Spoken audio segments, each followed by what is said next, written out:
de novo. Fala, quem quer perguntar, por favor, pode falar.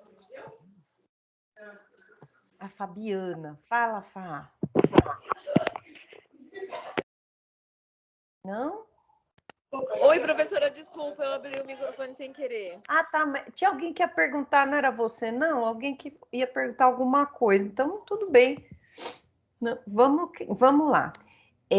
Essa aula de hoje, pessoal, é um mix. Vai falar bastante coisa na apostila de direito civil e de extinção de contratos no direito do consumidor. Vai falar também sobre vício de produto, vício de serviço. E aí eu vou mostrar o que tem na apostila e vou fazer comentários para vocês, para não ficar um negócio monótono, tá? Tá lá a apostila, tudo que tá aqui tá na apostila. Eu vou colocar para vocês também esse material lá no apoio, lá no AVA para vocês. É importante, pessoal, porque está tratando da parte contratual do direito civil, que é uma parte muito importante, que cai muito nas provas da OAB. Então, vamos prestar atenção aqui, vamos guardar essa matéria aqui bem dentro do coração ou do pulmão, igual catarro, né? Dentro do pulmão, coisa que eu tô aqui, ó, para dar e vender. Eu vou tirar esse fonezinho aqui, porque senão eu já fui, a recomendação é que eu não usasse mais. E aí, pessoal, havendo dúvidas, eu peço para que vocês anotem a dúvida que vocês tiverem, e aí eu volto com vocês. A hora que eu terminar aqui, eu vou fazer algumas pausas, vou perguntar se vocês têm dúvidas. Aí, havendo dúvidas, eu ponho o fone novamente. Ou então vocês dão um grito aqui que pode ser que eu ouça. Mas eu não garanto. Eu só não posso tirar totalmente, senão a gravação fica sem o áudio, tá? Então eu vou tirar aqui, combinado? Havendo dúvidas, vocês dão um grito aí para mim, para que eu possa ouvir e ainda ter ouvido aqui para ficar aqui mais um tempo. Ó, o Kleber levantou a mão, porém, quando eu colocar lá na parte de slide, eu não vejo essas mãozinhas. Oi, Kleber. É só para saudar e dizer, demonstrar a professora que eu estou na aula, viu? Ah, maravilha, hein? Maravilha, bem-vindo. Eu vou, a hora que então eu voltar, que na hora que eu ligo o slide aqui, eu não vejo mais a mãozinha de vocês. Mas eu vou fazer o possível aqui para a gente interagir, tá, pessoal? Mas esse fone tá acabando com o meu ouvido aqui. Eu tenho um outro fone que eu vou colocar depois, mas ele fica acendendo um monte de cor, aí eu fico muito engraçada com aquele fone, melhor não, né? É muito feio um fone que a instituição cedeu para a gente, mas fica acendendo verde, azul. Ah, gente, aí fica muito, muito colorido. Eu fico parecendo Clubber. Fico parecendo que eu sou do Restart. Então eu prefiro esse fonezinho aqui mais discreto, que eu sou uma pessoa discreta. Vou começar então aqui. Se vocês não estiverem vendo o que eu projetar, avise, por favor. Então, aqui, ó, nós vamos tratar de duas sessões hoje. A sessão 3.2 e a 3.3. Então, deixa eu fazer um apanhadão aqui, peraí. Ai, meu Deus. 3. Eu quero colocar o contrário aqui. Deixa, então, eu mostrar aqui o slide. Aí, estando ok, eu vou falar. Vai aparecer aqui o PowerPoint para nós. Aí eu só vou perguntar se vocês estão vendo, e aí eu já começo aqui com a minha explicação.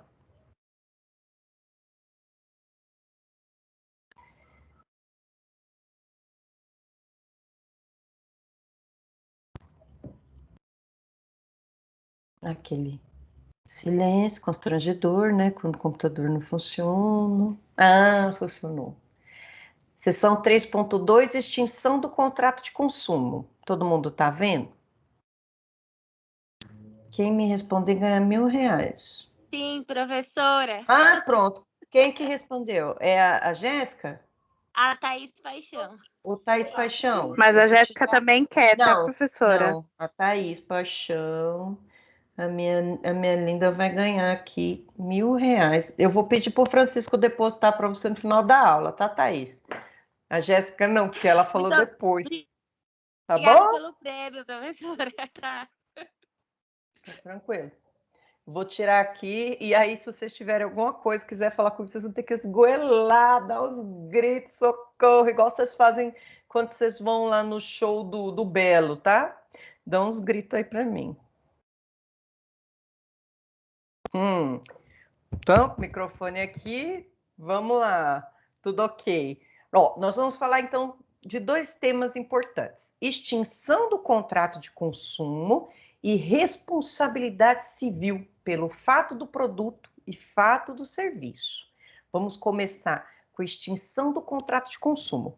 Vamos lembrar, pessoal, que tudo que não tiver no Código de Defesa do Consumidor, as lacunas, os espaços em branco que não estiverem no CDC, nós vamos usar a lei geral. Qual que é a lei geral? O Código Civil. Vamos lembrar que o Código Civil tem um livro enorme que trata dos direitos das obrigações, direito dos contratos, e usamos então o Código de Defesa do Consumidor, porém, no que ele for omisso, a gente se socorre ao Código Civil, que é a lei geral dos contratos. E para isso, nós vamos falar de quando esses contratos do CDC eles são extintos. Começando, a apostila começa já falando exatamente que o CDC tem muitas lacunas. O que são lacunas, pessoal? São espaços na lei que o código não trata, o código não fala nada sobre isso. Então, para que a gente possa fundamentar, a gente vai lá buscar, vai se socorrer no Código Civil. A apostila vai trazer o seguinte aqui: o Código de Defesa do Consumidor apresenta muitas lacunas em relação ao cumprimento e a extinção é quando acaba, das obrigações privadas no direito do consumidor.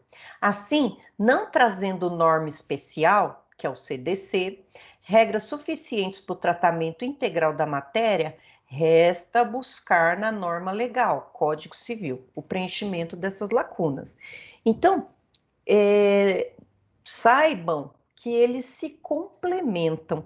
O Código Civil e o Código de Defesa do Consumidor, eles se complementam.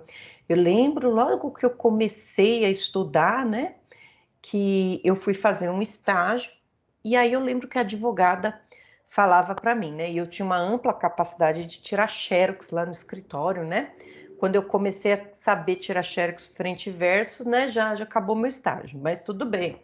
E eu lembro que a advogada falou para mim uma vez, nas raras petições que eles deixavam eu fazer, quando não tinha xerox para eu tirar, né, que eu só tinha que usar uma lei, ou eu usava o Código de Processo, não, ou eu usava o Código Civil, ou eu usava o CDC. E eu ficava com aquilo na cabeça, né? E aqui eu trago para vocês a verdade, né? Eles se complementam. Se não tiver escrito no CDC, eu posso me socorrer do Código Civil, não tem problema nenhum, conforme a gente vai verificar aqui em vários momentos na nossa matéria de hoje. Guardem isso. E principalmente de quem que a gente escuta informações, né, pessoal?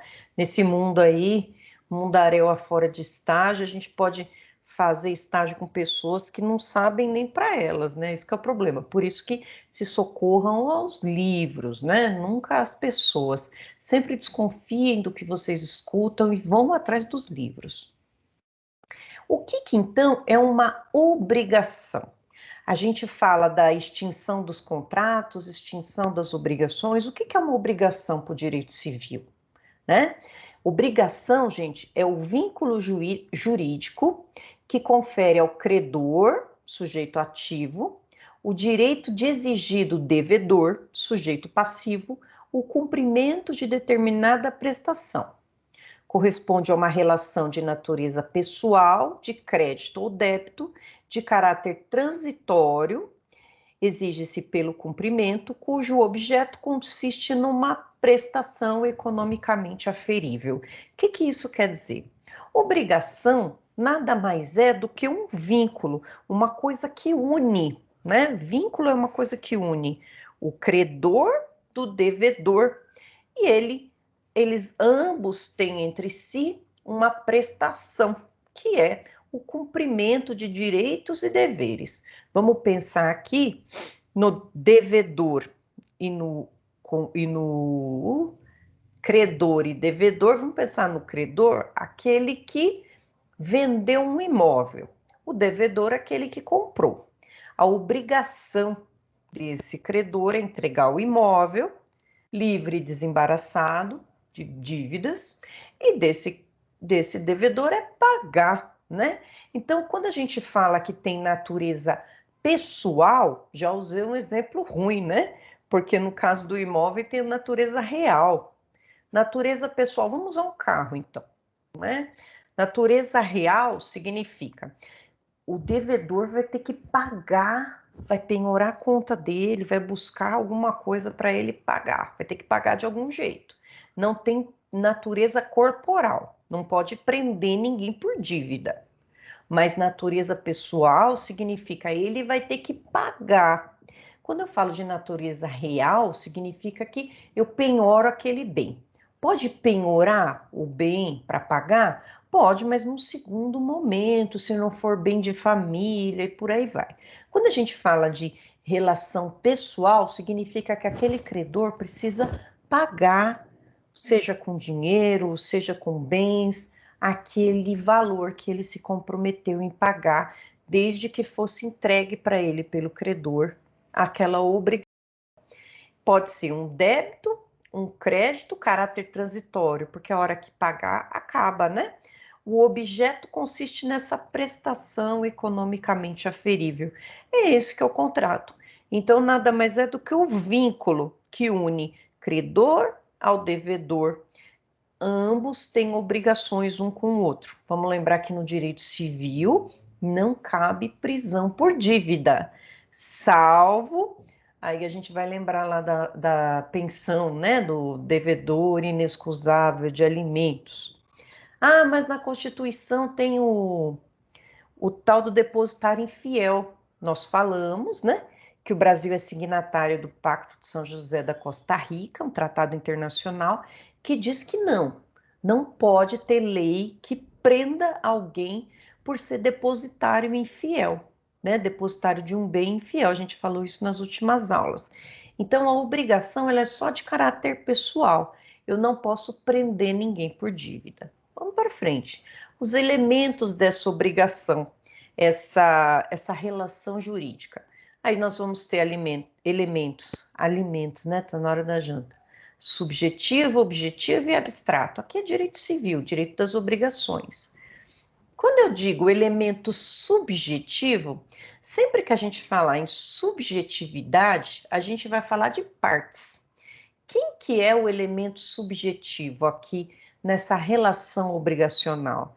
Existe pelo menos dois sujeitos, um ativo e um passivo. Quem que é o sujeito ativo? É o credor.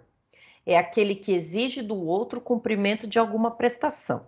Portanto, o sujeito fica com o direito ao crédito do objeto obrigacional, pois ele, quem receberá a coisa certa, o fazer e o não fazer alguma coisa. Nós temos obrigação de entregar a coisa certa, de fazer e não fazer. Vamos lembrar de direito civil, obrigações. Eu vou relembrando aqui com vocês. Sujeito passivo, quem é? É o devedor. É aquele que deverá cumprir alguma obrigação para o credor. O devedor fica com a obrigação de entregar, restituir a coisa, fazer ou não fazer alguma coisa em favor do credor. Simples. Vamos lembrar outras coisas importantes, né? Lá de Civil 1. Quem que pode ser credor, quem que pode ser devedor? Qualquer um que nasça com vida, né? Precisa ter 18 anos para ser credor? Precisa ter 18 anos para ser devedor? Não! Só que, se você tiver até 16 anos incompletos, você precisa ser representado por alguém. Vamos lembrar da teoria das incapacidades. E entre 16 e 18 anos, você tem que ser assistido por alguém. Também lá no artigo 3º vai dizer que é incapaz pródigo, aquele que gasta mais do que tem, os viciados em tóxico. Vamos lembrar lá da teoria das incapacidades que isso cai na OAB. Então, o sujeito, o elemento subjetivo, quem são as pessoas que podem fazer o contrato? Se caísse na OAB somente pessoas com 18 anos completos, a resposta seria não. Não, e por quê? Porque está lá, né, no Código Civil, que a personalidade se inicia com direito com o nascimento com vida. Então, desde o nascimento com vida, a gente tem personalidade jurídica. Então, a gente, desde esse momento, tem aptidão de ter direitos e obrigações na esfera civil. Mas ainda tem um detalhe, né? Já aprofundando a nossa conversa. Aí tem uma vírgula lá no artigo 2º. Aí diz assim, mas a lei põe a salvo, desde a concepção, os direitos do nascituro. Isso quer dizer que aquele ente, né, concebido e ainda não nascido, eles têm direito, eles têm personalidade jurídica, eles têm uma expectativa de direitos. Se eles nascerem com vida, eles vão ser sujeitos de direitos e vão ter direitos e obrigação. Se não nascerem com vida, a nossa teoria que prevalece, teoria natalista, vai dizer que eles não vão ter direito eles não vão ter direito, só tinha uma expectativa desde que nascesse com vida. Porém, eles ainda têm direito ao nome, eles têm direito à sepultura. Então vamos continuar aqui. Quem são os sujeitos? Quem é credor, quem é devedor. Vamos lembrar do Banco Itaú, que ele é nosso credor, a gente é devedor. Pronto, falou em banco, a gente já consegue na hora identificar quem que é credor, quem que é devedor, né? Vamos continuar aqui. Esse aqui é o primeiro elemento das obrigações. Vamos para o segundo. Elemento objetivo. É o objeto da obrigação, chamado juridicamente de prestação. É o que eu estou negociando? Ou seja, a prestação da obrigação é aquilo que deve ser cumprido pelo devedor e pode ser exibido do credor, eu coloquei isso mesmo? Objeto imediato, conduta humana, prestação em si, positiva ou omissão, ação negativa, dar, fazer e não fazer. Objeto imediato, a coisa em si. Serviço, dinheiro, construção de uma casa. Então, o objeto nada mais é do que a negociação. O objetivo, não o objeto é outra coisa. Como que eu fiz isso? Eu fiz, por exemplo, aqui, vamos pensar que eu tivesse um contrato, esquece CLT, que eu tivesse um contrato com a Anhanguera de prestação de serviços para dar aula online. E eu tivesse um dos objetivos aqui o objetivo aqui seria que eu desse aula de segunda a sexta-feira, né? É uma prestação positiva, eu tinha que fazer. Em troca disso, eu ia receber por hora aula. Porém, eu ia ter essa obrigação de fazer e uma obrigação de não fazer. Por exemplo, eu ia ter um contrato de exclusividade com a Anhanguera. Eu não poderia dar aula em outra faculdade, somente na Anhanguera. Então, vejam aqui essa minha obrigação. Desde que eles me pagassem um valor tal, eu me comprometeria em dar aula tanto tempo e com exclusividade. Como que eles me pagariam, né? Eles me pagariam X por hora a aula e eu estaria à disposição deles nesse período e somente dessa instituição. Acho que ficou claro aqui o objetivo, né? E faltou falar do objeto. O objeto nada mais é do que o que eu negocio, né? Por exemplo, eu já falei ali que o objetivo seria eu dar aula de segunda a sexta com exclusividade. O objeto seria a prestação de serviços de dar aula. Ou vamos pensar no carro, o objetivo seria pagamento de uma parcela de R$ 1.000 por mês e o objeto é o carro, né? Só que esse objeto, para o Código Civil, ele tem que ser Lícito, possível e determinado.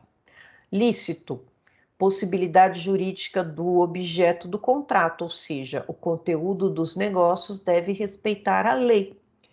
Posso fazer contrato? Meu Deus, espera aí, galera. Posso fazer contrato, gente, de barriga de aluguel? Eu sou uma Kardashian. Eu sou uma Kardashian, bicha rica, linda, milionária. Também outra que dizem, né, pessoas más línguas, que faz a tal da barriga de aluguel, Beyoncé. Outra que dispensa comentários, né? Que isso? Eu não sei nem se existem essas pessoas de lindas, né? Nossa, maravilhosas. E elas alugam uma barriga para gerar seus bebezinhos, para que elas não precisem utilizar do próprio corpo e ter aquela ebulição de hormônios, e engorda e tudo que acontece na gravidez, que é super normal, elas não querem ter, mas elas querem ter o filho, né? Querem adotar também? Não. Elas alugam a barriga. No sistema brasileiro, no Código Civil brasileiro, não se permite barriga de aluguel. Não pode, eu não posso ter nenhum tipo de transação comercial acerca de órgãos, não pode. Então, seria ilícito esse contrato de barriga de aluguel. Então, não pode. Então, tem que ser lícito, tem que estar dentro da lei. Se a lei não permitir, não pode ter aqui. Possível, possibilidade física, entendendo-se tudo que estiver dentro das forças humanas ou da natureza, já que o cumprimento deve ser viável, né? Posso vender terreno no céu? Um contrato visando um terreno no céu? Não, porque ele não é, né? Respeito à fé das pessoas, mas ele não é um contrato possível, cabendo, portanto, sua anulação. Contrato que vende terreno no céu não tem possibilidade jurídica do seu acontecimento. Ele tem que ser determinado ou determinável. Então, eu determino ou dou. Como ele pode ser determinado lá na frente, né? O que significa? Ele deve ser passível de escolha. Inválido é o negócio cujo objeto é indeterminável, sem explicações, sem conjunto que o delimite. Esse objeto pode ser qualquer um no mundo que geraria diversos problemas jurídicos. Por exemplo, aqui, um objeto lícito, possível e determinado. Vamos pensar que eu queira comprar toda a colheita de tomate, né, de determinado lugar, né, para que eu para lá, já com exclusividade, os tomates já estão crescendo e eu quero comprar para minha empresa, né? E aí, de determinada safra da fazenda X, eu estou determinando. Determinável, né? A possibilidade dessa safra daquele ano, o quanto que ela irá produzir, é determinável. Determinado é uma coisa que eu já sei o quanto, e determinável eu posso estimar. Esses aqui, então, são os objetos do contrato. Ele tem que ser lícito, possível na vida real e determinado ou determináveis. Eles estão lá no artigo 104 do Código Civil, ainda em teoria geral do direito civil, que cabe no direito do consumidor, já que lá tem lacuna, lá não trata, então a gente tem que tratar no direito civil. E o elemento? O elemento é o tal do porquê que eu estou fazendo esse contrato. Ó. O elemento é o vínculo que une o sujeito da relação obrigacional. Diz respeito ao direito do credor em exigir a obrigação e o dever prestacional do devedor. Portanto, sem vínculo não há relação obrigacional. Ele é composto por dois elementos. O débito, que consiste no dever do devedor, ficou legal essa frase, em satisfazer a obrigação do credor, ou seja, dever de prestar aquilo que se comprometeu. Lembro que no meu curso ele fala um termo em alemão, Haftung, Eu vou tentar lembrar. Responsabilidade diz respeito ao credor de agir judicialmente por cumprimento de obrigação do devedor. Ou seja, é o poder dado ao credor de exigir juridicamente o cumprimento da prestação, respondendo o devedor com seu patrimônio. O que isso quer dizer aqui, né? Nos elementos da obrigação, de um jeito mais simples. O devedor tem o dever de entregar o valor que comprometeu e o credor tem o dever de entregar o bem, a obrigação, né? Fazendo isso, não há quebra contratual. O que nós vamos estudar na aula de hoje é quando essas coisas não são cumpridas. Então, a gente precisa de saber quais são as obrigações para depois saber do descumprimento. Vamos continuar aqui. Então, a gente tem esses elementos aqui nesse Ixi, essa palavra é difícil. Organograma. Tem o elemento subjetivo, e falo das pessoas, credor, devedor. Elemento objetivo, a ação e a coisa. Elemento abstrato, débito e a responsabilidade. Eu tenho o dever de pagar e eu tenho o poder de exigir. Tenho que entregar e eu posso exigir que o valor seja pago em juízo, né? E também que seja entregue em juízo. Lembrando que a jurisdição, ela é inafastável. Qualquer um pode ir na justiça exigir qualquer coisa. Não é responsabilidade, não é faculdade apenas do credor. Lá vai eu acrescentando as coisas aqui, né? Mas vamos... Obrigação privada. O que é isso? Obrigação de direito privado, né? Entre particulares. Os contratos de consumo são, acima de tudo, uma obrigação privada entre consumidor e fornecedor. Lembrem-se naquela primeira aula que a gente teve, que eu disse para vocês que o sonho de todo mundo era sentar na cadeirinha do consumidor, se enquadrar como consumidor, para poder ter todos os privilégios de um contrato de consumo. Lembrando que a lei do consumidor é uma lei especial. Então, se você se encaixou naquela cadeirinha de consumidor, você vai ter um monte de regalia que um contrato de direito civil comum não tem. Você vai ter várias e várias prerrogativas que um contrato puro de direito civil não tem. Por exemplo, né? Se você comprou uma geladeira, você tem direito à inversão do ônus da prova, você tem a hipossuficiência, já está dito para você que você é hipossuficiente. Se você comprou um imóvel ou um carro de um particular, você não vai sentar na cadeira do consumidor, você vai lá no direito civil, vai brigar no direito civil. Não cabe aqui a discussão de consumidor, mas se o carro foi comprado com alguém que tem uma concessionária, que tem uma habitualidade de venda, ele faz da venda seu meio de vida, então sim, você está ali como consumidor. Então, quando a gente vai lá na feira do carro, né, comprar um automóvel de particular, a gente não está comprando, ou no Mercado Livre, né, a gente... Tem uma festa aqui. A gente não está comprando, a gente não está sendo consumidor. Vamos lembrar. O que é sinalagma? Contratos sinalagmáticos. O que essa expressão quer dizer?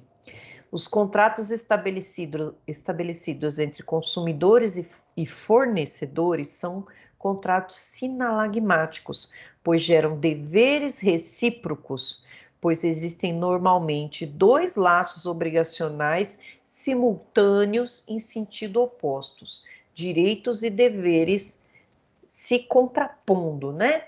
Eu tenho o direito de exigir a mercadoria e o dever de pagar por ela. O consumidor tem o direito de exigir o pagamento e entregar a coisa no estado que ele se dispôs a dar. Esse que é o sinalagma.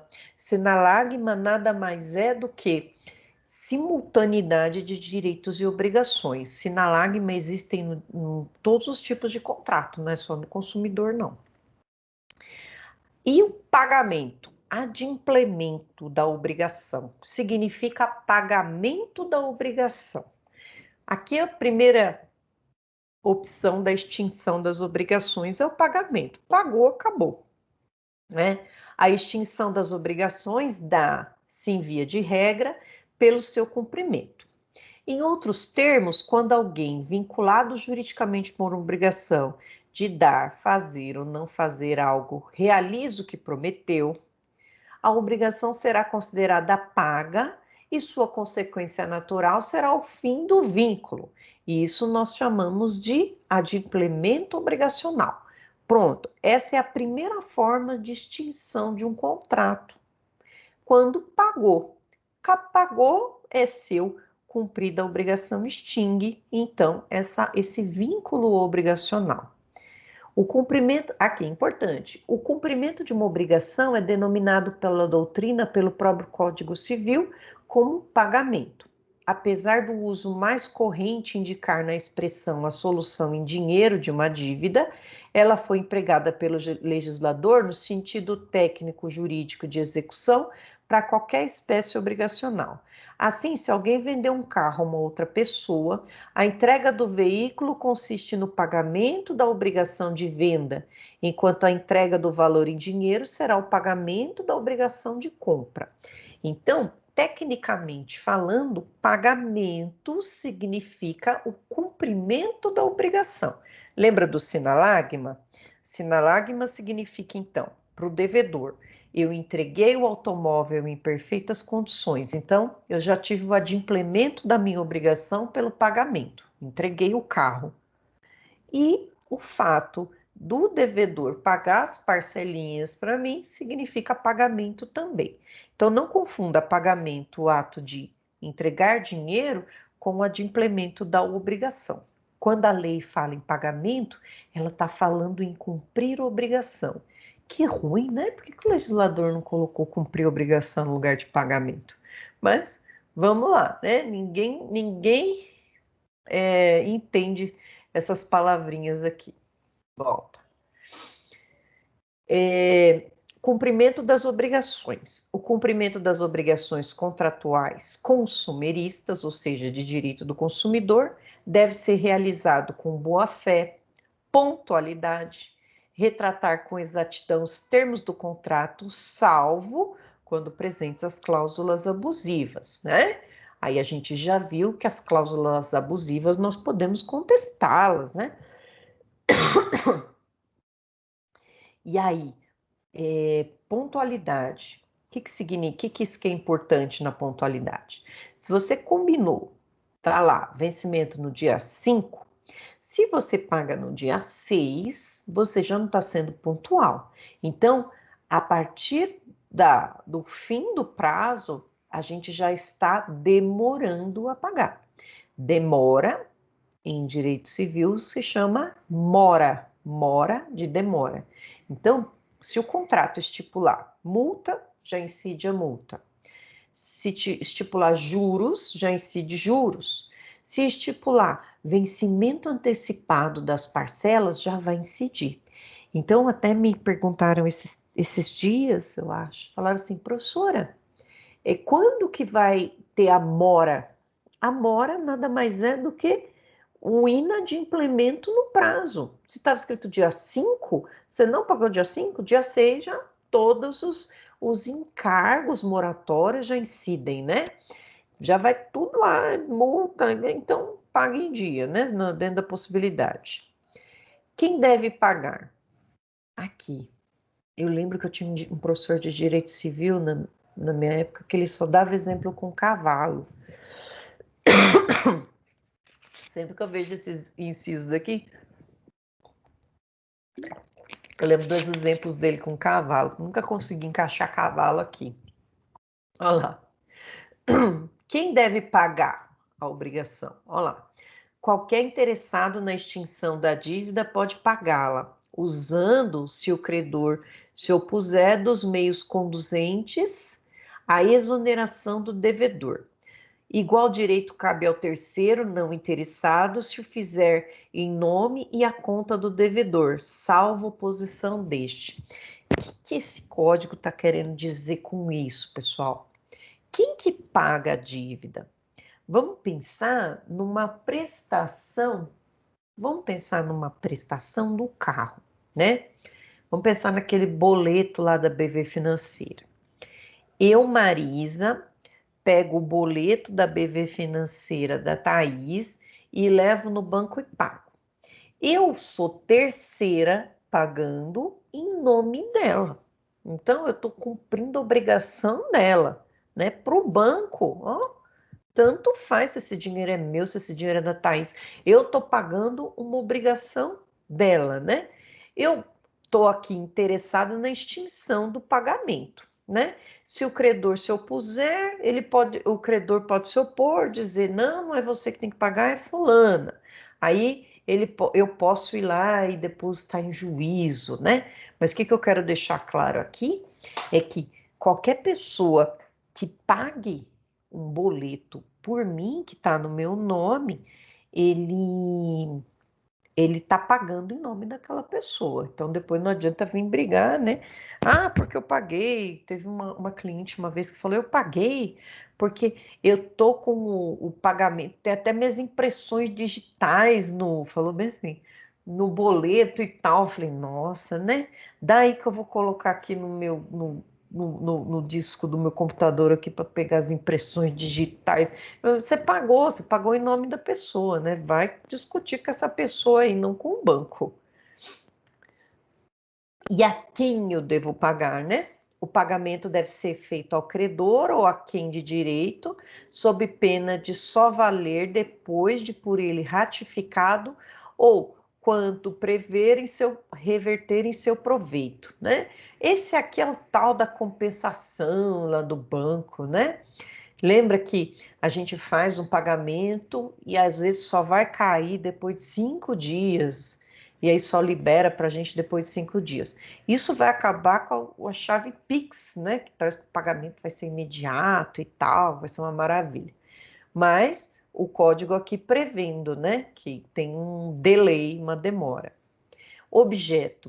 O credor não é obrigado a receber prestação diversa do que é devida, ainda que mais valiosa.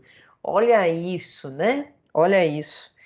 Se você comprou determinado produto ou serviço, você não tem obrigação nenhuma de aceitar coisa diferente, ainda que seja de maior valor. Você quer receber aquilo, senão desfaz o negócio. Prova do pagamento. O devedor que paga tem direito à quitação regular e pode reter o pagamento enquanto não seja dado. Aqui é para provar que pagou. Beleza. Tempo do pagamento. Salvo disposição em contrário. Não tendo sido ajustada a época para o pagamento, pode o credor exigi-lo imediatamente. Espera aí só um segundinho.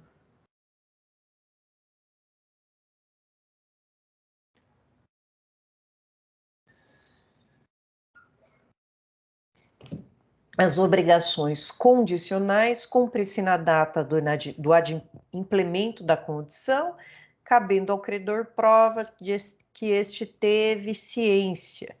Então, tempo do pagamento. Tem que exigir, tem que estar lá no contrato. Vence dia 10. Se não tiver, é à vista. Exige imediatamente. As obrigações condicionais cumprem-se na data do implemento da condição, cabendo ao credor a prova que deste teve ciência o devedor. Então, obrigação condicional, né? Por exemplo, desde que a pessoa entre na faculdade, eu vou dar para ela um carro, faz um contrato desse. E aí, implementou a condição, entrou na faculdade, dá o carro para ela, né? E quando que vai pagar? Quando implementar a condição. E a pessoa que fez esse contrato tem que ter ciência disso. Um exemplo aqui maluco. Repetição do indébito. Esse é legal. Esse interessa para gente. Repetição do indébito, pessoal, é uma coisa que sempre vai aparecer para vocês no direito do consumidor. Olha só. Que legal. Da mesma forma que ninguém pode ser obrigado a receber prestação diferente da contratada, ainda que de maior valor. Ninguém poderá ser cobrado por algo que não deve. O parágrafo único do 42 do CDC traz a penalidade da cobrança de dívida inexistente ou em valor superior ao devido, chamada de repetição do indébito. Cobrou a mais ou cobrou algo que não existia, não pode. Então, olha só a penalidade, que linda. O consumidor cobrado em quantia indevida tem direito à repetição em débito do valor igual ao dobro que pagou em excesso, acrescido de correção monetária, juros legais, salvo hipótese de engano justificável. Olha só, eu tive uma pendência dessa, um processo desse, e aí, buscando na jurisprudência, eu vi o seguinte, né? Quando a gente lê esse artigo sem muita atenção, a gente percebe o seguinte, está dizendo, o consumidor cobrado em quantia indevida tem direito à repetição do indébito. Até essa vírgula aqui, o que a gente pensa? Tô lá, bela e tranquila, assistindo televisão, tô vendo o programa do Ratinho, tô vendo DNA, né, que é um negócio que eu gosto muito, né? E aí, toco o telefone, fixo, né? Aí eu vou atendo. É a BV Financeira me cobrando a parcela do meu carro, que eu já paguei, né? Pergunto e já respondo, porque vocês não vão conseguir me ouvir, né? Me chamar. Já dá repetição de débito? Já só cobrou, né? Marisa, você está devendo aqui a parcela do mês 11 do seu carro. Não. Por quê? Porque eu preciso pagar para poder cobrar o indébito, né? Foi isso que a gente analisou na jurisprudência, ó. Repetição do indébito por valor igual ao dobro do que pagou. Então, vamos pensar que nesse exemplo, eu corro lá, pego o meu boleto e falo, putz, olha só, eu não paguei, o débito automático não funcionou. Fui lá e pago de novo. Era a prestação de 1.000, paguei mais 1.000. Aí, eu percebo, né? Vou lá, pego o extratinho lá do banco e percebo que eu paguei sim. Opa, nesse caso, eu vou ter direito à repetição de indébito do dobro. Então, eu vou receber 2.000 de indenização, né? Do que eu paguei em excesso. Acréscimo de correção monetária, juros e tal. Por quê, né? Porque isso vai demorar, a lei já previu que isso iria demorar. Então, se só cobrou e eu falei assim, opa, não, tá errado, eu já paguei. Por isso que aparece, né? Reparem, nessas cobranças aparecem assim, se essa conta já tiver sido paga, queira desconsiderar esse aviso, já para evitar essa repetição de indébito. Então, repetição de indébito significa paguei a mais ou paguei em dobro, eu tenho direito do ressarcimento daquilo que eu paguei a mais e não só da cobrança. Então, guardem isso. Esse aqui, né? Direito agora ao arrependimento. Direito ao arrependimento, né? Professora, eu tenho tanto arrependimento na vida, né? Eu também, jovens, mas a gente tem direito a esse arrependimento, né? Mas e no consumidor? O importante é você se arrepender e progredir, né? Mas no direito do consumidor, que arrependimento é esse? Aqui, o legislador previu, galera, acho que a gente já conversou sobre isso, me lembro, aquelas compras por impulso, né? Que você sai aí que nem um doido varrido, comprando tudo que você vê pela frente, né? Sou eu nas Americanas, né? Saio daqui de casa pensando assim, eu vou lá só para comprar um suporte de TV. Faço esse juramento no meu coração. Chego lá, tem 7 Kit Kats por R$10. Foi a última promoção. Aí lá vai eu pegar 7. Ah, mas tem o black, tem o branco, tem o outra cor. Aí vai lá, a Marisa compra uns 20 Kit Kats, né? 7, 14, 21 Kit Kats, R$30. Chego aqui, dou pro porteiro o Kit Kat, né, galera? Fique claro. E Aí eu vou lá e vejo aqueles dentadurinha. Ai, eu adoro dentadurinha vou lá. E aí, vou comprando por impulso. Eu saio de lá toda feliz, compra, compra, compra, compra. Né? Não é meu caso, que agora eu estou fazendo regime, mas vamos pensar nas compras por impulso. E isso acontece, pessoal, na internet, compras fora do estabelecimento, como se dentro do estabelecimento a gente não saísse comprando que nem um doido. A gente sempre tem que ouvir o superego, não o id, né? Que a gente, né, segundo Freudzinho, diz que a gente é composto do id, que é o capetinha, o ego, que somos nós, e o superego, que é o anjinho. E quem escuta o superego dentro das lojas americanas, né? Ninguém, a gente só escuta. Falar nisso, John Biden já ganhou, gente? Deixa eu olhar aqui. Vamos lá, o que eu estava falando? Estava falando de direito do arrependimento. Então, a lei vai dizer, só existe direito do arrependimento se você faz compra fora do estabelecimento comercial. E o que o artigo 49 vai nos dizer? O consumidor pode desistir do contrato num prazo de 7 dias a contar da sua assinatura ou do ato de recebimento do produto ou serviço, um contar do recebimento. Sempre que a contratação de fornecimento de produtos ou serviços ocorrer fora do estabelecimento comercial, especialmente por telefone ou a domicílio. Ou seja, né, pessoal, se eu tiver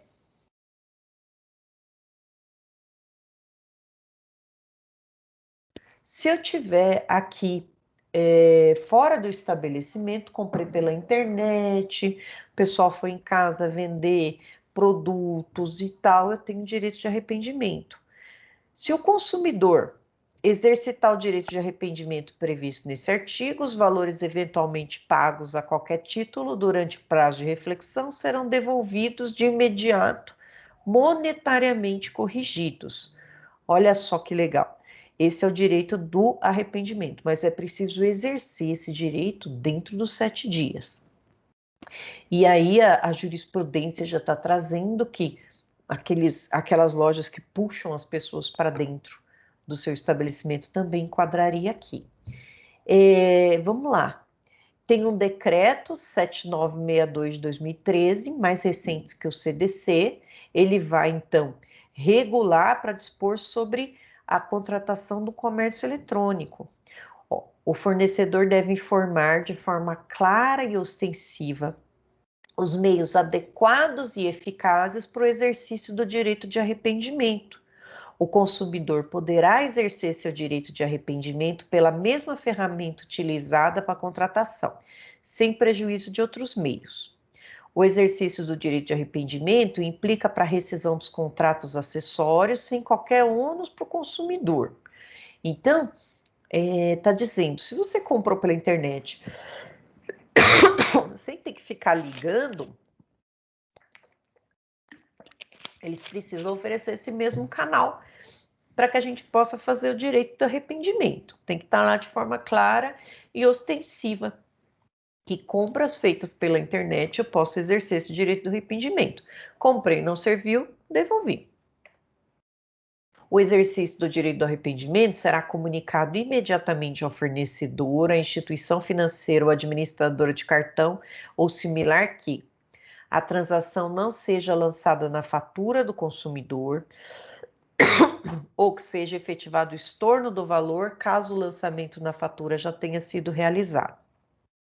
O fornecedor deve enviar ao consumidor confirmação imediata do recebimento da manifestação do arrependimento.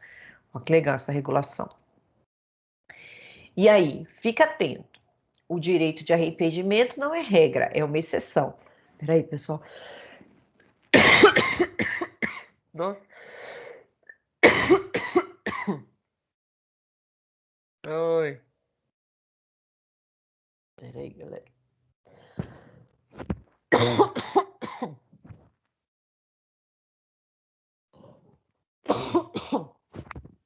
Eu acho que é tomar uma aguinha.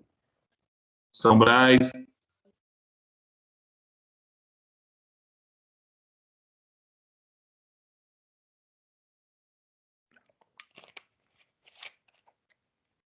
Quando alguém se dirige a uma loja física para comprar algo, a princípio não há esse direito. A hipótese previstas na legislação são referentes à venda feita ao estabelecimento empresarial.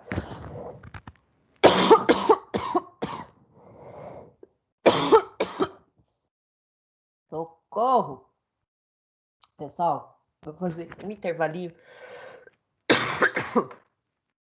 de 5 minutinhos aqui. Só para eu me recompor, tá bom? Não, Aguenta aí que eu já professora. venho. Vou tossir tudo que eu quero tossir. Já Professora, vem. na verdade, vamos estender, porque já é hora do intervalo mesmo. Hein, pessoal, o que vocês acham? Já estenderia, né? Ô, Ju, ela não tá te ouvindo, não. Eu não, tô falando com vocês também. Boa noite, gente. Oi. Tem 34 pessoas, eu espero. Mas o que vocês acham? A gente já faz o intervalo Por também. mim, boa noite. Por mim, pode seguir direto. Boa noite. Não, mas a professora já saiu já, não? Não, ela pediu 5 minutos só para ela respirar. Sim, sim. Por isso que eu tô falando. E como já tá mais ou menos no horário do intervalo, que é, né, 8h25, alguns professores dão 8h30, 8h25. Então, eu tô perguntando para vocês o que vocês acham de já iniciar o horário do café. Porque assim também já dá o tempo da professora, eu aguardo aqui e aviso ela que a gente inicia o horário do café. Tá joia. Se todos Por mim, tudo bem. concordarem, é claro. Eu concordo, porque a professora não está conseguindo falar, a gente vai ajudar ela também. Por mim, tudo Ela bem. não tá muito boa mesmo, gente. Sim, Então, vamos dar eu esse concordo. tempo, ela respira, a gente retoma não tá depois bem até com mesmo. mais fôlego para terminar no horário também. Ela tá se esforçando, às vezes, né? Fica se esforçando demais, pior ainda. Eu concordo com você Vamos dar Eu vamos dar concordo esses também. 5 minutinhos ou Plenamente. meia hora, 9 horas a gente volta e a gente finaliza 9h30, 10 horas. Combinado. Aí ela voltou. Perfeito. Oi, Aí pronto, gente. tá Desculpa, Oi, dispensada. professora. quase morri aqui. Oi, professora. Professora, Tudo que eu tinha direito aqui. Fala, meu bem. Desculpa aí, boa gente. noite. Professora, a gente estava Oi. conversando aqui, eu sugeri para os colegas da gente já partir para o intervalo, que já é o horário, e a gente voltaria 8h50, 9 horas, como a professora preferisse, e daríamos seguimento depois, porque já está no horário do café mesmo. Mas vocês querem tomar café? Eu iria direto, gente. Sim, aí a senhora também respira, a gente... Bom, Eu foi o que iria- todos os colegas também achou melhor para a gente seguir a aula tranquilos. O que Tá você bom, então acha? Por você tossir, também. eu vou tossir mais 10 minutos aqui. Eu concordo. Professora, não Nossa, tá Não, bem, não. depende, gente. Porque o que é melhor para ela? Às vezes o que é melhor para ela é seguir e encerrar 10 minutos antes, 20 minutos antes. Sim, depende da matéria, mas depende do fôlego também, né? Porque a gente não pode forçar, gente. O que você prefere, É o Marisa? que ela prefere. Você quer seguir Não, direto eu e terminar assim, mais cedo? não, vou o seguinte, eu vou parar 10 minutos morrendo. aqui, vou fazer eu vou tossir mais aqui e aí volto já, porque eu acho que eu fiquei falando, e aí deu algum, sei lá, não sei, galera. Mas E aí, concordo, sábado professora. tem The Voice Kids, Mas né? concorda. Posso Tá faltar. ótimo. Beleza, Tá minha gente? Então, seguro por uns Professora. 10 minutinhos só, tô de volta. São 9, 8h30, 8h40, acho que eu já tô de volta. E aí a gente termina aqui a aula. Beleza? Se eu conseguir, né, ir até o final. Porque olha, caramba, hoje é o primeiro dia que eu volto. Tranquila. Se não conseguir, a gente compreende. Fica Obrigada. tranquila que a aula tá maravilhosa mesmo assim. E a gente tá aqui, a gente quer o melhor para você. Fica bem. Obrigada, gente. Tá Então, bom. 10 Tá minutinhos a gente ótimo, tá de volta. Beijinho para vocês, até já. Bom, professora. Tudo de bom.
Estou de volta aqui, pessoal, depois de um breve DR aqui com a minha filha, ó, que fica me batendo.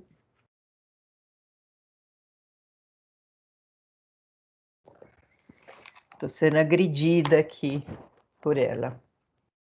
Podemos retornar então, gente? Já parei de tossir, parei de fumar meu fumo de corda para poder dar aula para vocês. Ah, eu tô sem fone, então vocês não conseguem ouvir vocês. Parei de fumar meu fumo de corda para parar de tossir. E já estou de volta, galera. Enquanto vocês não se manifestam, eu vou deixar o slidezinho no esquema, porque eu tenho que voltar para esse slide aqui. Vamos lá. Tava ouvindo normal, Marisa. Eu que não ouvi vocês. Obrigado, Mi. Deixa eu voltar lá, que tá quase acabando. Falta 90 slides só. Tá acabando. Oh, meu Deus. Misericórdia, professora. Fone não deu diferença nenhuma pra gente. Ah, não, vou tirar o fone já, senão meus orelhas... Né, gente? Do 90 slides, eu vou estar aqui assim, deitada aqui, lendo para vocês. Tá um saco slide, mas senão a gente fica desorientada. E do jeito que eu tenho uma ampla capacidade de dispersão, daqui a pouco eu estou falando para vocês da morte da Bezerra, estou falando de direito constitucional, penal, menos de direito do consumidor. Então, ele está aqui para me segurar no cabresto aqui para eu poder falar, senão eu morro. Meu Deus. Será que é o fumo de corda que está fazendo isso comigo? Credo. Meu avô fumava esse treco fedido aí, misericórdia, e ficava com essa tosse feia. Vamos voltar de onde paramos. Vou tirar o fone aqui, que vocês dão um grito. Vai ficar aqui só o microfone.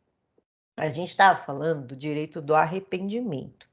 A lei, pessoal, ela vai tratar como exceção esse direito do arrependimento.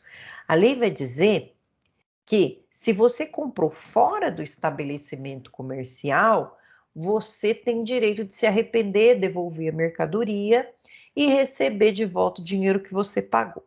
Se você comprou dentro do estabelecimento comercial, você tinha a opção de ver, de pegar, de experimentar. Então, você não tem direito nem de trocar, só se tiver vício do produto ou do serviço, que nós vamos ver agora. O que existe na realidade são praxes comerciais, né? As lojas, elas dão opção de troca para a gente e tal, mas isso é costume. Lembra que a gente estudou em algum momento da faculdade o que são os costumes, né?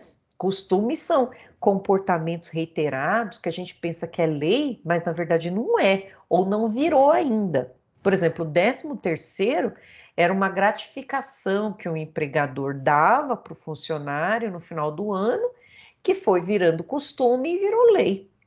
O cheque pós-datado era um costume. Então, essa história de trocar roupa é costume, ainda não foi tipificado na lei. Então, por exemplo, né, a gente ganha lá um presente, né, a pessoa olha para você e fala assim, poxa, a Marisa deve usar com certeza a calça 36, então ela tem que apertar essa calça, bicha magrinha, né? Ô, judiação da bichinha, anêmica até. Aí vai e me compra uma calça 36. Não entra nem quem me conhece, pessoalmente, sabe que não vai entrar nem numa panturrilha minha, uma calça 36. Infelizmente, né? Quisera ter um corpinho da Juliana, né? Porém, não tive essa graça, né? Mas a gente tem que ficar feliz do jeito que é, enfim. Mas manequim 36 para apertar na cintura só para Juliana, para mim não. E aí o que acontece? Eu terei que trocar. Mas quem comprou vai dizer para mim, ó, Marisa, você vai ter tantos dias para trocar. Isso é uma praxe comercial, um costume, então, que se usa. Se a loja deixar claro para o consumidor, olha, não tem troca, não tem troca, a gente vai virar as costas e vai embora, né? Vai agradecer e vai embora, porque como que compra presente sem poder trocar, né? Imagina a pessoa amada já traz logo de cara uma calça 44 para você, vai ficar com muita raiva, né? Deixa ele comprar 36, depois a gente vai trocar, não é assim? Não, pô, não é como que fica. Então, lembrem-se disso. Comprou no estabelecimento comercial, um abraço. Mas existe a praxe de trocar, né? Depende da loja. Por exemplo, eu gosto de uma loja que eu vou lá comprar presente de Natal e esse ano nem vou lá, né? Presente de Natal agora é só um abraço, né? Essa época. E nem abraço, né? Pandemia. Coitado do povo do meu Natal. E eles falam assim, olha, pode comprar os presentes e a gente troca para você depois das festas, né? Pode voltar aqui em janeiro, fevereiro, trocar, que não vai ter problema. Ou aí é uma maravilha, né? Porque é sei lá, depois do Natal, depois do Natal ali, trocar presente. Ninguém gosta, né? Tem que falar na cara do funcionário a hora que, coitado, vê que não é uma compra, é uma troca, né? Que deve ser o ó também. Mas, então, exceção é o direito de arrependimento. A regra é comprou, você viu, pegou na mão, não vai devolver mais, né? Olha lá, todavia, o direito de arrependimento pode decorrer de uma oferta do lojista, se o empreendedor concede a possibilidade de troca de produtos ou até mesmo a devolução, ele estará obrigado a cumprir essa promessa em virtude da oferta realizada e não de um direito de arrependimento previsto na legislação. Vamos lembrar aqui que essa vinculação ela é principiológica, né? O direito da transparência, da boa-fé. Se ele está dizendo que vai fazer, então ele tem que fazer. Lembra que a oferta, ela, pelo princípio, ela vai vincular, a proposta vincula. Então, se ele prometeu, ele vai trocar. Até debaixo de vara. E ainda, né? Como esse adimplemento da obrigação, inadimplemento, ou seja, o não cumprir a obrigação, que pode ensejar na extinção do contrato, como ele pode acontecer? E aí a lei vai trazer para a gente duas formas: o inadimplemento total ou parcial, ou relativo. Nesse primeiro é absoluto, total e parcial também. Então eu tenho inadimplemento, não cumprir, de forma absoluta, total e parcial, de forma relativa, total e parcial. Vamos ver cada um deles. No inadimplemento absoluto, quando a obrigação não for cumprida e nem puder ser realizada de forma útil ao credor, mesmo haja possibilidade de cumprimento, se a prestação passou a ser inútil para o credor, haverá inadimplemento absoluto. E aí ele pode ser total, quando se referir à totalidade do objeto, ou parcial, quando a prestação compreender vários objetos ou um ou mais não forem entregues. Pode acontecer, né, pessoal, que essa obrigação não seja cumprida e o consumidor também não queira mais saber, né? Já se encheu tanto, né? Vai lá e compra um conjunto de cozinha. E aí tem Ixi, agora não sei falar o nome das coisas. Tem um armário lá que você guarda panela. Tem um armário suspenso lá que ninguém alcança, só serve para pegar gordura. Tem um outro armário lá que você abre e guarda prato. E aí chegou só metade, né? E aí montou. E aí você nem monta, você fica esperando chegar. E não chega. Aí você fala, quer saber? Me enjoei disso aqui, eu não quero mais, né? Então, não veio de forma parcial, mas aí também você não quer mais. O inadimplemento foi absoluto porque eles não cumpriram de forma parcial. E o total? Aí é a totalidade do bem. E esse inadimplemento absoluto, ele pode ser convertido em perdas e danos. Vamos lá. E no absoluto aqui, um exemplo. No absoluto aqui, por exemplo, né? Vamos pensar, eu vi um caso esses dias de uma pessoa que deixou um carro em consignação para vender numa determinada loja. E aí a pessoa veio o banco, penhorou todos os carros dessa loja, inclusive o carro do cliente, né? E levou embora o carro. Na verdade, não penhorou, fez busca e apreensão de tudo. E levou também esse carro. Nossa, aí foi um rolo danado, enfim. E aí o tempo que ele ficou sem o carro, né? Ele não quis mais o carro, ele quis que fosse convertido em perdas e danos, um inadimplemento da obrigação dele de vender. Vamos lá para o relativo. Quando ocorrer o cumprimento imperfeito da obrigação, com observância do tempo, lugar e das formas convencionadas. Aqui teve um defeito no contrato quanto ao que foi estabelecido, né? Seja qualquer dessas circunstâncias de tempo, lugar e forma de obrigação. Ele vai ser total quando se referir ao objeto e parcial quando a prestação compreender vários objetos ou mais e tal. Então, enquanto naquele primeiro inviabilizou totalmente o negócio, aqui foi parcial. O não cumprimento dessa obrigação, né, seja de forma aqui dessa obrigação, pode gerar busca judicial e coercitiva e o cumprimento forçado da obrigação. Depois, por meio judicial, pode acrescer o ressarcimento de possíveis prejuízos, tudo isso na justiça. A transformação integral da obrigação em perdas e danos. Então, primeiro, o que pode fazer? Pega esse contrato, vai lá, pede para o juiz a busca do bem, que está no poder do outro, ou o cumprimento forçado da obrigação. Né? Vou lá e executo o contrato, por exemplo, já tem lá escrito no contrato que as parcelas são vencidas de forma antecipada, já vai lá e pede a penhora dos bens que ele tiver e por aí vai. E aí eu vou pedir ressarcimento, isso aqui os dois juntos. Eu posso pedir o ressarcimento e eu posso pedir todas as cláusulas que estavam no contrato, que a gente chama de cláusulas penais. Juros, multa. E por fim, essa é a mais simples que tem, que é a transformação integral em perdas e danos. Não quero mais, eu quero a restituição do valor, mais uma indenização por perdas e danos. Vamos pensar, isso é corriqueiro, né? No caso de inadimplemento, pode ser parcial ou absoluto. Eu vi esses dias um casamento, né? Vi na internet um casamento lá num buffet e tal, fizeram tudo direitinho e acabou a energia, né? Imagina, casamento no escuro, filmagem deve ter ficado uma nhaca, né? E por aí vai. Imagina essa situação ali, né?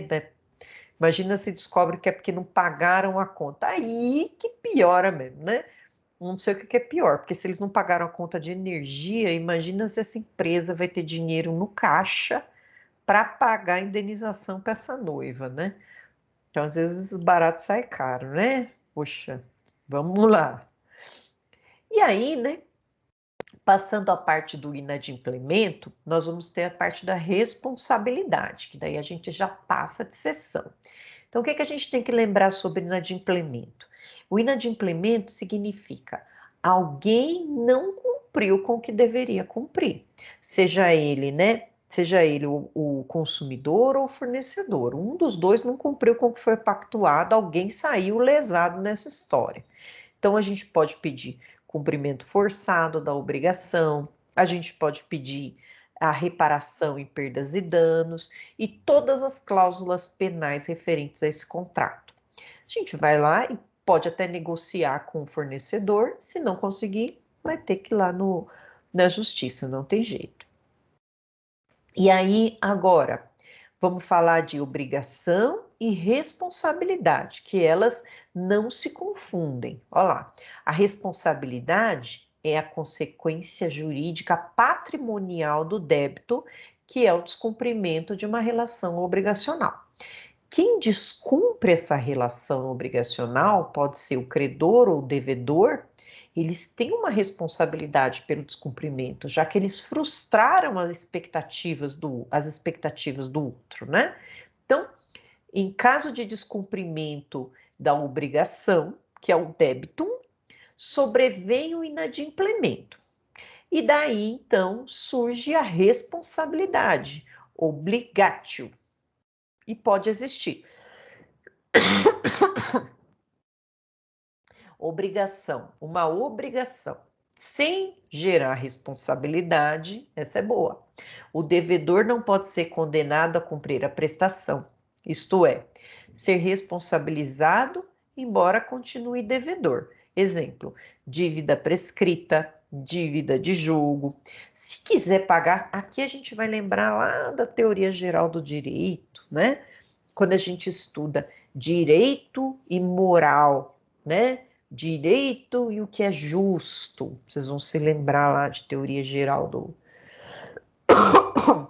ou IED, Introdução ao Estudo do Direito. E eu gosto sempre de lembrar dessa obrigação sem responsabilidade. Eu gosto de lembrar daquele exemplo dos alimentos, né? A partir de quando que o pai, vamos dar um exemplo mais corriqueiro, né? A partir de quando o pai tem a obrigação com responsabilidade, ou responsabilidade com obrigação. Na obrigação com responsabilidade, né? A partir do momento que a mãe, em nome da criança, representando a criança, ela entra na justiça pedindo os alimentos. Aí vai passar por todo o contraditório, ampla defesa, o pai vai se defender, a mãe, a princípio, vai colocar um valor que ela entende que atenda às necessidades, 50% da necessidade da criança, que a gente tem que lembrar que a gente tem que equalizar ali, né, 50% de cada. E vamos supor que essa mãe coloque que ela queira R$1.000 ali de alimentos, e essa balança ela vai ser equalizada com o binômio necessidade da criança, capacidade do pai. Então, vamos pensar aqui que o juiz, analisando então os argumentos da mãe, de quanto a pessoa precisa, a criança, e os argumentos do pai, de quanto ele pode pagar, né? O juiz equaliza essa balança e dá a sentença. A partir, então, da sentença, né? No caso dos alimentos, retroage a... Não, no investigação de paternidade que retroage, não. No caso dos alimentos, a hora que o juiz recebe a petição inicial, ele já fixa uns alimentos provisórios para a criança não morrer de fome, né? Então, aqueles alimentos provisórios, eles podem, no final, ser confirmados, que geralmente é 1/3 do salário mínimo, se a mãezinha não tiver como provar que o pai ganha mais, né?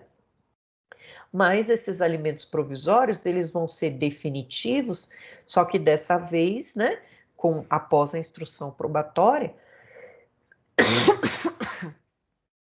desculpa, já tem um valor X, já tem um valor que condiz com a realidade, né, porque nos provisórios o juiz não conhecia ninguém, então ele fixou o mínimo ali, conforme as provas são trazidas. Maravilha. A partir desse momento, o pai tem uma obrigação com responsabilidade. Se ele não pagar, o que vai acontecer? Ele vai ter uma força coercitiva, que é a prisão, e além disso, ele tem que pagar, não importa, né? Ele, mesmo sendo preso, a dívida permanece. Então, ele tem que pagar. E quando ele vai ter obrigação sem responsabilidade? Até o momento em que fixa essa pensão, né? Vamos pensar que a criança nasceu, ele pagava de forma espontânea, que é isso que a gente espera, né? Poxa, vai lá e paga de forma espontânea. A gente sabe que às vezes não é o valor que a pessoa quer e dá aquela brigaiada, então precisa judicializar o negócio. Mas vamos pensar que o pai ficou um tempo ali, viu que a criança necessitava de tanto, separou e continuou contribuindo para o sustento da criança. Então, vamos pensar que essa situação permaneceu por 10 anos, assim. Essa obrigação dele ir lá na casa e dar o dinheiro ou depositar, essa obrigação é sem responsabilidade, né? A gente tem o dever aqui que a gente chama de dever moral. O dever que nasce inerente àquela pessoa, cujo descumprimento só vai doer na consciência. Então, aqui a lei está dizendo, né? A doutrina está dizendo aqui para nós Existe algumas obrigações sem responsabilidade? Existe. Se eu pagar uma dívida que já prescreveu, ou seja, se eu não pagar, não acontece nada comigo, né? Se eu não pagar, não acontece. E nem consegue. Se eu pagar, eu também não paguei porque eu quis. Então, se vamos pensar que essa mãe foi na justiça com a criança quando ela fez 10 anos e fixou os alimentos com 11, vamos jogar aqui 11, os 10 anos, 11 anos anteriores é uma obrigação sem responsabilidade. Se ela fizer uma conta lá e cobrar dele e ele pagar, pagou, mas não tem como ela cobrar esse juízo dele. Por quê? Porque esse período anterior não tinha responsabilidade, era um dever moral, né? Mas, quando a gente trata aqui, na maioria das relações jurídicas, nós temos a obrigação com a responsabilidade, né? E aqui, responsabilidade sem obrigação. Aqui nós vamos tratar de uma maneira diferente. Aqui nós temos alguém responsável pelo pagamento e o coitado nem desfruta da coisa. É o tal do fiador, né, galera?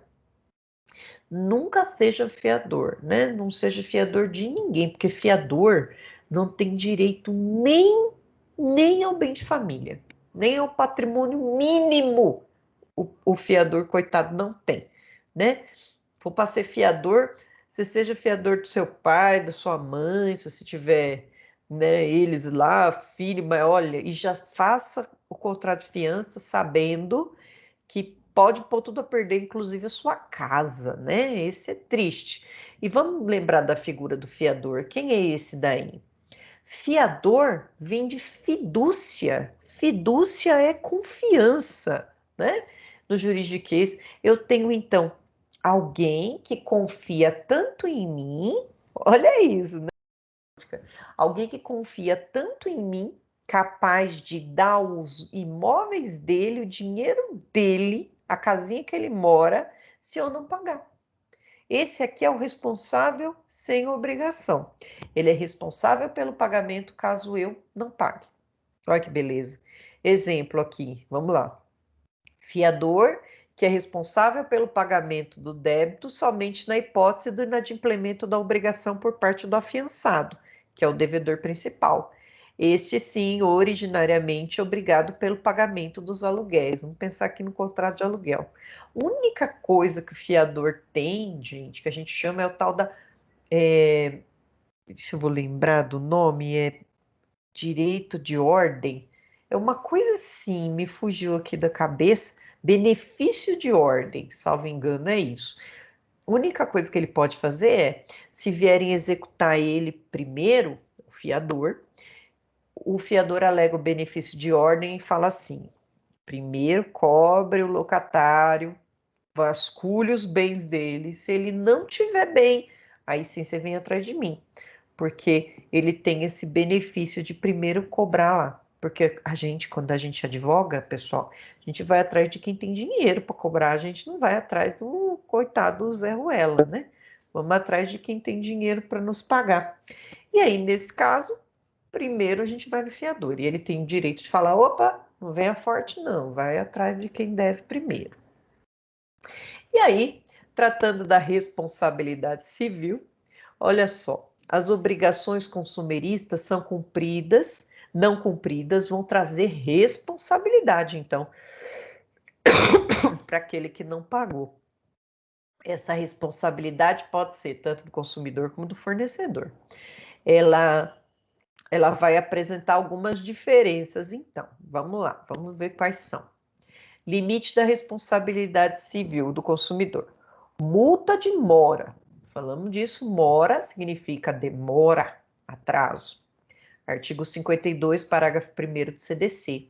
As multas de mora decorrentes do inadimplemento das obrigações no seu termo, lembrem-se, toda vez que a lei fala termo, está falando de tempo, tá? Termo é igual a tempo. Não poderão ser superiores a 2% do valor da prestação. Então, em contrato do consumidor, a multa, não estou falando dos juros, a multa pelo inadimplemento não pode ser superior a 2%. Então, a multa é sempre 2%. Aí vai ter os juros em cima da multa. Limite, então, as penalidades de consumo não podem acarretar vantagem excessiva para o fornecedor. Vamos lembrar das cláusulas abusivas, né? Os contratos de consumo, geralmente, eles são aqueles contratos de adesão. Então, eles já vêm pronto. E aí, o fornecedor, que não é bobo nem nada, né? Ele vai colocar lá que tudo a favor dele e o consumidor que se lasque, né? E lá tá lá, são nulas de pleno direito, entre outras, as cláusulas contratuais relativas ao fornecimento de produtos e serviços que estabeleçam obrigações consideradas iníquas, abusivas, que coloquem o consumidor em desvantagem exagerada, que sejam incompatíveis com a boa-fé e a equidade. Tratamos disso lá nas cláusulas abusivas. Perda total das prestações pagas, nós também falamos na aula passada. Amplitude processual. Para a defesa dos direitos e interesses protegidos no CDC, são admissíveis todas as espécies de ações capazes de propiciar a adequada e efetiva tutela. Vamos ver aqui. Tutela específica ou resultado prático equivalente. Na ação que tenha por objeto o cumprimento da obrigação de fazer ou não fazer, o juiz concederá tutela específica da obrigação ou determinará providências que assegurem o resultado prático equivalente ao adimplemento. Vamos pensar, né, que a pessoa está lá dilapidando o patrimônio dela para não pagar. O juiz vai lá e sequestra o bem, não deixa vender, para que seja possível o pagamento da obrigação. Um exemplo. Meios coercitivos. Para tutela específica ou para obtenção de resultado prático equivalente, poderá o juiz determinar as medidas necessárias, tais como busca e apreensão, remoção de coisas ou pessoa, desfazimento de obra, impedimento de atividade nociva, além de requisição de força policial. Esse aqui, gente, da tutela específica, o que ele quer dizer, né? É um rol aberto. Nós podemos, à luz do caso concreto, pedir para o juiz que várias ações sejam feitas para evitar o dano, né? Para evitar que o dano seja feito ao cliente, que o dano seja feito, por exemplo, aqui, né? Eu geralmente, primeira coisa que eu peço é a suspensão dos efeitos da negativação, né? E também que suspenda as cobranças, né? Por exemplo, vamos pensar naquele parcela sucessiva, suspenda a cobrança dos valores e eu deposito a parte em controvérsia. Então, esse rol é muito aberto. A depender da situação, né? A gente vai pedir a tutela à luz do caso concreto. A tutela liminar aqui, que é uma das mais importantes. O que é liminar? É aquela tutela no começo, sem ouvir geralmente a parte contrária, né? A gente já traz prova pré-constituída, prova documental, para mostrar o nosso direito, né? Sendo relevante o fundamento da demanda, ou seja, expliquei direitinho para o juiz e provei que eu preciso, e havendo receio de ineficácia do provimento final, aqui é o fumaça do bom direito e perigo da demora, que são os requisitos da cautelar. É lícito ao juiz conceder tutela liminar ou após justificação prévia, citado o réu. Aqui o juiz pode dar, sem ouvir o réu, que a gente chama de inaudita altera partes ou ouvindo o réu. O juiz, geralmente, ele dá essa tutela no caso de liminar pedindo vaga em UTI, a operação de urgência, aí até que primeiro a vida, depois o patrimônio, né? Se lá no final descobrir que a pessoa não tinha direito mesmo, aí ela que se entenda lá de pagar convênio. mas dá para salvar a vida dela, liminarmente. Isso aqui que eu adoro. É a tal das as trend, ou multa diária. Isso aqui, pessoal, é muito legal, porque primeiro que o dinheirinho das trend vem para o nosso cliente, e claro que a gente tem que fazer um valor para o nosso cliente que abrace também o que ele for conseguir no final, né? E essa multa vai ser para forçar o pagamento da obrigação. Como que funciona aqui? Ó, o juiz poderá, na hipótese do parágrafo 3º ou na sentença, que está dizendo, liminar ou na sentença, impor multa diária ao réu, independentemente de pedido do autor. Se for suficiente ou compatível com a obrigação, fixando prazo razoável para o cumprimento do preceito, né? Então, vamos pedir numa ação, por exemplo, de desconto indevido mensal, a primeira coisa que a gente pede é que seja aplicado multa diária caso eles parem de descumprir. E aí a gente já joga lá umas trend que é R$1.000 por dia. O banco na hora para. E se não parar, gavetar a ação, aí a gente sai comemorando, né? Porque vai vir um valorzinho bom, né? Então, as trend é uma forma de forçar. Meu Deus, uma forma de forçar para que o devedor cumpra a obrigação. E mesmo assim, pessoal, eles passam por cima disso. Vou contar para vocês aqui um segredo. Depois que eu paro de tossir. Peraí. Deixa eu deixar no mudo até eu tossir.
Ai, acho que agora eu tô bem. Qual era o segredo que eu ia falar para vocês, né? Que geralmente as empresas grandes, elas contratam alguns escritórios, né, de advocacia que fazem aquele trabalho em massa. O que é trabalho em massa? Linha de produção de processo, então recorta e cola e tal, e eles são pagos por mês. Então vamos pensar aqui, né? Bradesco mandou uma demanda para o meu escritório e eu falo para o Bradesco, olha, até 80 processos eu cobro de vocês X. Aí vem o Magazine Luiza, até 80 processos eu cobro Y. E vou lá, recorta e cola, recorta e cola. E contrato um monte de advogados e tal. E vou levando a vida numa boa, né? Todo mundo trabalhando para mim. Capitalismo é isso, né? A gente vai lá e só tem o nosso meio de produção para sobreviver. Aí, o que acontece? Geralmente, eles deixam escapar essas multas aqui, né? Eles não cumprem. Vamos pensar que estava para finalizar o contrato do meu escritório com determinada loja. Eu vou e devolvo para o banco até o banco fazer um novo contrato comigo, passou o prazo aqui das trend. E aí ele é condenado a pagar. Pessoal, eu vou pedir 1 milhão de desculpas para vocês e vou começar a próxima aula a partir do slide 39. Porque eu não estou aguentando mais tossir. E é de tanto falar. Tá bom, pessoal? Vocês me desculpem. Mas